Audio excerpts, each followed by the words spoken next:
ይሄ ሲያድግ ከ4 5 6 ዓመት በኋላ ልጆቻችን መተው ሲያዩት በዚህ ዘመን የተሰራ ስራ እንዴት ያለ ፍሬ እንዳፈራ ለማየት እድል ያገኛሉ። ችግኝ የምንተክል ሰዎች ዛሬ ማየት የለብንም። እናንተ ይሁነኝ ብላችሁ ፕሮግራም ይዛችሁ የዛሬ 3 4 ዓመት እዚህ ቦታ ብትመጡ ታዩታላችሁ። የዛሬ ስራችን ፍሬ ችግኝ ዛሬ ተክሎ ነገ ሃርቨስት ማድረግ የሚቻል አይነት ስራ አይደለም።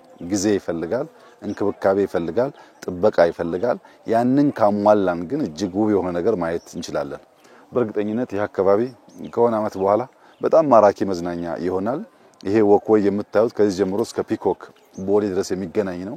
ለብዙ ሰዎች መዝናኛ ስፖርት መስሪያ ቦታ እንደሚሆን ጥርጥር የለውም። አሁን እኛ ካልተከልና ካላሳመር ነው ግን ያ ነገር ሊመጣ ስለማይችል እንትከል፣ ሀገር እናልበስ፣ ሀገር እናሳምር። በዚህ ውስጥ ያንሰራራች ኢትዮጵያን ለማየት ሁላችን መትጋት እንዳለብን ኃላፊነት እንዳለብን እየተሰማን እንስራ።